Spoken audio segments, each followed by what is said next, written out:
आज हम पढ़ने वाले कक्षा 6वीं से अध्याय 18 सममिति के बारे में। सममिति नाम से थोड़ा सा आप लोग को समझ आ रहा होगा। सममिति मतलब समान समतल आकृतियां, समान और समतल आकृतियों से बोला जा रहा है। सममिति का मतलब होता है समान और समतल आकृति। उसके आगे हम उसके बारे में पूरी जानकारी आपको बताएंगे कि किस तरीके से सममिति होती है, क्या होती है सममित आकृति, किस तरीके से आपको दिखाई जाती है और किस तरीके से सममिति का हम अर्थ निकाल सकते हैं। सममिति का मतलब मैं साधारण से भी परिभाषा के तहत मैं अगर आपको बताना चाहूंगा कि सममिति क्या होती है, तो सममिति का मतलब होता है सुंदर आकृतियों से, समान आकृतियों से, सुंदर आकृतियों से और जिसकी संतुलित अनुपात होती है। एक संतुलित जो आकृति एक संतुलित अनुपात में होती है वही आपका क्या कहलाती है, सममिति कहलाती है, सममित आकृतियां कहलाती है।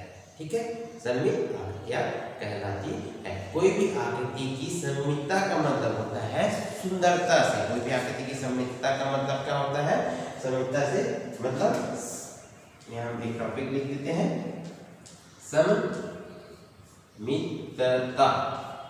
ठीक है, क्या है, सममितता से वस्तुएं जो है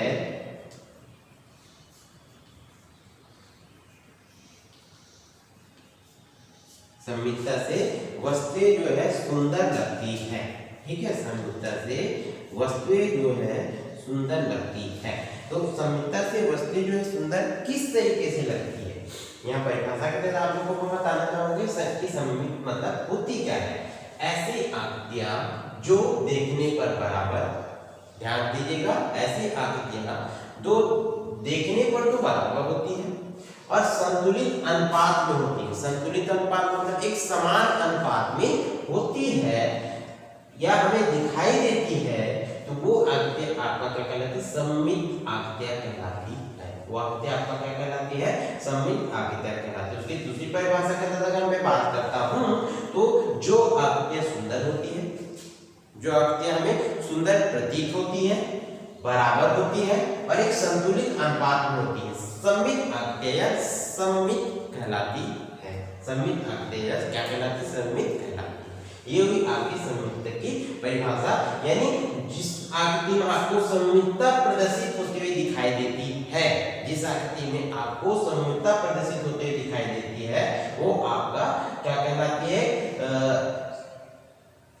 सममित कहलाती है। यानी सममितता से मतलब है वस्तु की सुंदरता से, सममितता से मतलब है वस्तु की सुंदरता से। जैसे एक व्यक्ति को लेते हैं, उसके चेहरे की में हम सममितता प्रदर्शित करते हैं, तो हर व्यक्ति का चेहरा एक सुंदर आकृति के रूप में बना होता है ना। भगवान ने उसे अच्छे से गढ़ा है और एक सुंदर से आकृति दी हुई है और एक व्यक्तित्व का चेहरा प्रदर्शित किया हुआ है, एक व्यक्तित्व का चेहरा प्रदर्शित किया हुआ है। तो उसमें आप देख सकते हैं, उसमें एक आंख इधर आप देख सकते हैं दाहिने साइड में, एक आंख बाएं साइड में, एक नाक है, ठीक है, एक मुंह है, एक तरफ कान है तो एक तरफ दूसरी कान है और एक दोनों तरफ एक दायां हाथ तो एक बायां हाथ, एक दायां पैर तो एक बायां पैर। तो इस तरीके से दोनों तरफ बराबर हिस्सों में क्या किया, शरीर के अंगों को विभाजित किया गया है। ठीक है, आपने कहीं देखा है क्या, किसी के एक ही हाथ होते हैं, दूसरा और हाथ नहीं होता, किसी के एक ही पैर होते हैं, दूसरा और पैर नहीं होता, किसी के एक ही आंख होती है या किसी के एक कान होते हैं या किसी के एक ही गाल होते हैं। आपने देखा है ऐसे? नहीं। वहां क्या होती है, आप अगर चेहरे को देखते हो तो इधर जैसे कि यहाँ मैं ऐसे ही खड़ा हूँ, है ना, इधर अपने राइट साइड को लेकर खड़ा हूँ तो आप देख सकते हैं मेरे बायां हिस्सा को आप देख सकते हैं। अगर लेफ्ट साइड लेकर खड़ा होता हूँ तो आप देख सकते हैं मेरे दायां हिस्से की आप क्या कर सकते हो, देख सकते हो। तो इससे क्या होती है, और जो बायां हिस्सा है वो दाएं हिस्से में क्या हो जाती है, छूट जाती है, और जो दाएं हिस्सा है वो बाएं हिस्से में क्या हो जाती है, छूट जाती है। ठीक है, तो यहाँ अगर आप मैं सीधे सीधे खड़ा होता हूँ तो सीधे खड़े होने से क्या होता है, आपको दायां हिस्सा भी दिखाई दे रहा होगा और बायां हिस्सा भी दिखाई दे रहा होगा। यानी पूरी एक सुंदर सी आकृति आपको प्रदर्शित होती है। सुंदर सी आकृति आपको एक क्या होती है, चेहरे की सुंदर सी आकृति आपको प्रदर्शित होती है, वो कहलाती है आपकी सममित। वो क्या कहलाती है, आपकी सममित। ठीक है, वो हो जाती है आपकी सममितता से। सममितता से हर आकृतियां जो होती है वो सुंदर दिखाई देती है। हर एक आकृति जो सुंदर दिखाई देती है, सुंदर प्रदर्शित होती है, वो कहलाती है सममित। वो क्या कहलाती है? सममित। मैं आपको कुछ आकृतियां दिखा रहा हूँ जिसमें आप बताएंगे कि सममित क्या होती है, किस तरीके से होती है। जैसे कि आप देख सकते हैं इस बुक पर, ठीक है, इस बुक पर आपको एक दिखाई दे रहा होगा, एक मुकुट का चिन्ह दिखाई दे रहा होगा, मुकुट का चित्र दिखाई दे रहा होगा, है ना। ये मुकुट की चित्र है और उसमें बीचों बीच एक लाइन खींच दी गई है। यानी अगर आप इस तरीके से क्या बनाते हैं, इस तरीके से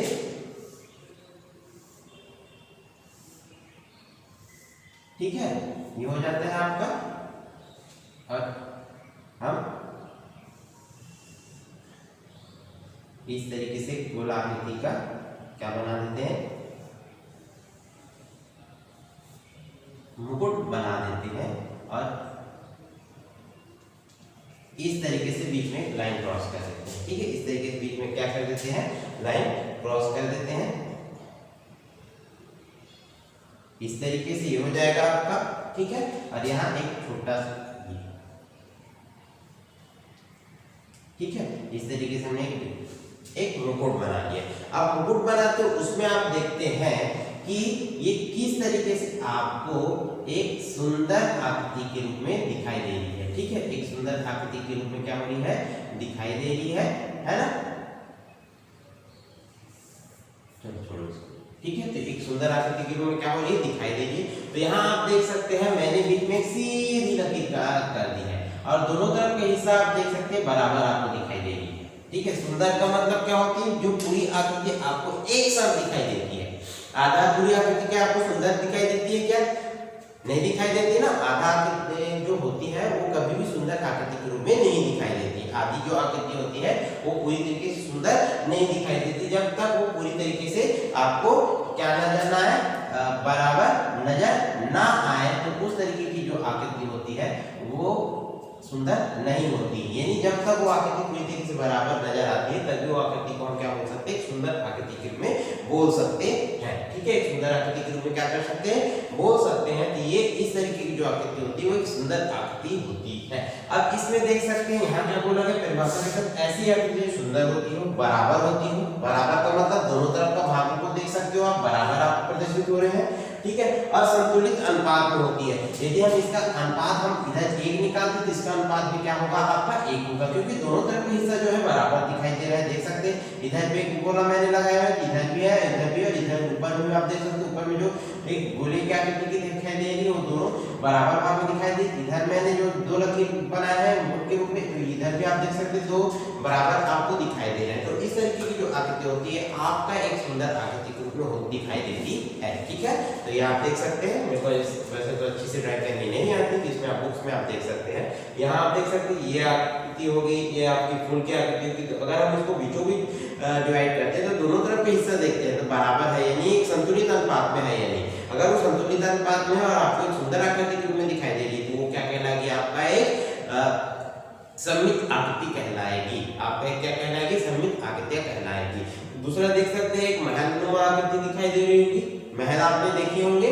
ठीक है, तो वहां इस तरीके से आकृति दिखाई दे रही, दोनों तरफ जो महल बनाते हैं, घर बनाते हैं, दोनों तरफ के हिस्से जो होते हैं बराबर आकृति में बनाए जाते हैं और दोनों तरफ बराबर ही दिखाई देते हैं। तो उस तरीके की आकृति आपको सममित दिखाई देती है। आपको एक ईंट के पत्ते दिखाई दे रहे हैं, ईंट के पत्ते में आप देख सकते हो किस तरीके से दिखाई दे। यदि हम इसको बीचों बीच इस तरीके से हम डिवाइड करते हैं तो दोनों तरफ का मान जो है संतुलित होती है, बराबर होती है। और पूरी तरीके से अगर हम एक साथ देते हैं तो एक सुंदर पत्ती के रूप में आपको दिखाई देती है, तो वो हो जाती है आपकी सुंदर आकृति। यहाँ आपको जयस्तंभ दिखाई दे रहा होगा जिसमें 4 शेर होते हैं, तो देख सकते हैं अगर हम बीचों बीच डिवाइड करते हैं तो ये भी आकृति एक सममित आकृति कहलाएगी। तो इस तरीके से वो आकृति जो होती है एक सममित आकृति के रूप में कहलाती है। ठीक है, वो आकृति जो होती है एक सममित आकृति के रूप में कहलाती है, वो आपको सममित आकृति दिखाई देती है। तो ये होगी आपकी सममितता का मतलब सममित आकृतियों से। दूसरा आप और देख सकते हैं, एक आपको यहाँ तितली दिखाई दे रही होगी, देख सकते हैं तितली दिखाई दे रही है आपको। अब दोनों तरफ देख सकते हैं उसकी जो पंखुड़ियां हैं उसमें देख सकते हैं दोनों तरफ की जो आकृतियां जो बनी हुई है आपको बराबर दिखाई दे रही है और एक सुंदर आकृति के रूप में आपको प्रतीत हो रही है। ठीक है, गोल गोल धब्बे जो दिखाई दे रहे हैं, गोल और लंबे जो चौड़े जो धब्बे दिखाई दे रहे हैं, वो आपको एक सुंदर आकृति रूप में दिखाई दे रही है और दोनों जो पंखुड़ियां उसमें बराबर दिखाई दे रही है। तो ये भी एक आपकी क्या होगी, सममित आकृति को रूप में होगी। कुत्ते का चेहरा देख सकते हैं, इस तरीके से आपको दिखाई दे रही है। कुत्ते का चेहरा भी एक सममित आकृति के रूप में हो जाती है। पेंसिल की नोक आप देख सकते हैं किस तरीके से होती है। अगर उसको हम सममित आकृति में डिवाइड करते हैं तो वो भी आपकी सममित आकृति के रूप में हो जाती है। फोन को देख सकते हैं, टेलीफोन को, तो ये जो बीच में एक लंबी सी लाइन खींची जा रही है वो उसको दो अक्षों में डिवाइड कर रही है। और दो अक्षों में डिवाइड करने का मतलब है कि इस आकृति सुंदर होती है, बराबर होती है और संतुलित अनुपात, यानी हमें उसकी संतुलित अनुपात को देखना होता है, इसलिए इसको एक दो अक्षों में क्या कर दिया जाता है, विभाजित कर दिया जाता है। यहाँ अगर आपको बताते हैं कि मुकुट की अक्षों की संख्या कितनी है, 2 है, और उसमें सममित रेखा कितनी है बोला जाएगा तो आपको यहाँ दिखाई देती है 1। ये जो बीच में एक रेखा दी हुई है वो उसकी एक सममित रेखा कहलाएगी। और अक्षों की अगर बात की जाती है, एक अक्षीय हो गया और एक अक्षीय हो गया, तो उसमें अक्षों की संख्या कितनी हो गई, 2 हो गई। तो इस तरीके से ये हो जाती है आपकी अक्षों की संख्या के रूप में। और एक सममित रेखा के रूप में आप बता सकते हैं कि एक मुकुट पर कितने सममित रेखा है, तो आप बता सकते हैं एक मुकुट पर एक ही सममित रेखा बनी हुई दिखाई दे रही है, उसमें अक्षों की संख्या कितनी है, तो अक्षों की संख्या 2 है। आप क्या कर सकते हैं, बता सकते हैं। तो इस तरीके से उसमें हम क्या सीख सकते हैं, एक सममित आकृति के बारे में, कि सममित आकृति किस तरीके से होती है, उसमें संतुलित अनुपात को देखते हुए हम उसको अक्षों में डिवाइड कर देते हैं और अक्षों में डिवाइड करने से हमें एक सममित रेखा प्राप्त होती है और दो उसमें कितनी अक्षर वो हमें प्राप्त हो जाती है। तो इस तरीके से आप क्या कर सकते हैं, कोई भी आकृति को देखकर एक सममितता को प्रदर्शित कर सकते हो। जैसे कि मैंने एक शर्ट पहनी हुई है, आप देख सकते हैं दोनों तरफ जो आकृतियां दिखाई दे रही है बराबर दिखाई दे रही है, ठीक है, आकृतियां जो दिखाई दे रही है बराबर दिखाई दे रही है, सभी तरफ जो रंग है वो एक ही कलर में है, एक ही रंग में है। तो ये जो शर्ट पहनी हुई है वो भी एक सममित आकृति के रूप में कहलाएगी, एक सममित वस्तु के रूप में कहलाएगी, ठीक है, एक सममित वस्तु के रूप में क्या होगी, कहलाएगी। तो ये हो जाती है आपकी सममितता के तहत आकृतियां। अब आपको बताते हैं कि कौन कौन से जो अक्षर होते हैं वो सममित होते हैं। अक्षरों में हम सममितता प्रदर्शित कर सकते हैं, अक्षरों में हम क्या कर सकते हैं, सममितता प्रदर्शित कर सकते हैं, है ना। तो वहां बहुत सारे ऐसे अक्षर हैं जो सममितता को प्रदर्शित करते हैं, सममितता को क्या करते हैं, प्रदर्शित करती है। जैसे कि मैं ए लेता हूं, ध्यान दीजिएगा, बी, सी, डी, ई, एफ, जी, एच, और इधर आप देख सकते हैं आई, जे, के, और एक आप ले लेते हैं एल और ये एन, ठीक है। यहाँ मैंने कुछ अक्षर लिए हुए हैं। अब इसमें आपको बतानी है कि ये जो आकृति है वो सममित आकृति है या नहीं। अक्षरों तो अक्षरों में किस तरीके से हो जाएगा, एक को आप देख सकते हैं क्या वो सममित आकृति है, देख सकते हैं सममित अक्षर के रूप में दिखाई दे रही है क्या। यहाँ देख लो, पहले जो आकृति सुंदर होती है तो एक आपको सुंदर आकृति में दिखाई दे रही है, बराबर है संतुलित अनुपात में। तो संतुलित अनुपात कैसे होगा, हम उसके बीचों बीच एक अक्ष की रेखा, सममित रेखा हम क्या कर देते हैं, खींच लेते हैं और देखते हैं कि वो जो रेखा है उसके दोनों तरफ के हिस्से जो बराबर दिखाई दे रहे हैं नहीं, और एक सममित आकृति के रूप में दिखाई दे रहे हैं नहीं, तो वो हो जाती है आपकी एक सममित रेखा, यानी ये आपकी हो जाती है सममित अक्षर। क्या हो जाती है, सममित अक्षर हो जाती है। दूसरा आप देख सकते हो बी है, ठीक है। तो बी को आप जब देखते हो तो बी के बीचों बीच अगर हम सममित रेखा खींचते हैं तो वहां भी आप एक सममित आकृति के रूप में नजर आती है। सी को लेते हैं तो सी भी आ जाती है आपका सममित आकृति के रूप में, दोनों तरफ आपको बराबर दिखाई दे रही है। डी को लेंगे तो डी में भी आएगी, ई में आएगी। एफ में क्या आ सकती है, आप देख सकते हो एफ के अगर बीचों बीच इस तरीके से रेखा खींचते हैं तो वहां वो आकृति दोनों तरफ की आकृति सममित आकृति के रूप में नहीं दिखाई दे रही, क्योंकि एक आकृति इधर इस तरीके से बनी तो नीचे वो आकृति आपको दिखाई नहीं दे रही, इसलिए वो सममित अक्षर के रूप में नहीं कहलाएगी। एल को अगर लेते हैं तो एल भी आपको एक सममित अक्षर के रूप में नहीं कहलाएगी। एम को अगर लेते हैं तो एम आपकी एक सममित अक्षर के रूप में कहलाती है। उसी तरीके से जी को देख सकते हैं, जी भी नहीं है। एच को अगर देखते हो तो एच देख सकते हैं दोनों तरफ से आपको एक सममित आकृति के रूप में दिखाई दे रही है। आप उसमें दो सममित रेखा प्रदर्शित कर सकते हैं और अक्षरों की संख्या बता सकते हैं 1, 2, 3 और 4, ठीक है। उसी तरीके से आई को लेते हैं तो आई भी एक सममित अक्ष के रूप में आपको क्या होती है, प्रदर्शित होती है, यानी सममित अक्षर के रूप में प्रदर्शित होती है। के को लेते हैं तो के भी आपको सममित अक्षर के रूप में प्रदर्शित होती है। क्या जे आपको एक सममित अक्ष के रूप में प्रदर्शित हो रही है, नहीं हो रही है। तो इस तरीके से बहुत सारी जो संख्या है उसमें भी आप क्या कर सकते हो, सममित अक्ष प्रदर्शित कर सकते हो। ठीक है, सममित अक्ष प्रदर्शित कर सकते हो। अब आप देख लीजिए, कहीं आप जैसे कि पेन की स्याही जब होती है तो पेन की स्याही को हम किसी पत्ते पर हम लगाते हैं और लगाकर हम उसको उसकी और दूसरी आकृति बनाने का प्रयास करते हैं और दूसरे पत्ते को उसके एक साथ चिपका कर रख देते हैं और तुरंत थोड़ी देर बाद हम उसको खोल कर देखते हैं तो दोनों तरफ उस स्याही की आकृति जो है छपी होती है, तो वो दोनों आकृति जो होती है एक दूसरे के लिए सममित आकृति कहलाती है। तो इस तरीके से वो आकृति बन जाती है, तो वो क्या हो जाती है, एक सममित आकृति कहलाती है। ये आपका हो जाता है सममित आकृति। ठीक है, क्या हो जाते हैं, सममित आकृतियां। इस तरीके से आप बहुत सारी जो आकृतियां हैं जिसमें सममितता को प्रदर्शित कर सकते हैं। सममितता को क्या कर सकते हैं, प्रदर्शित कर सकते हैं। एक वृत्त पर आप सममित अक्ष को प्रदर्शित कर सकते हैं कि कितनी सममित अक्षों को वहां खींचा जा सकता है, इस तरीके से।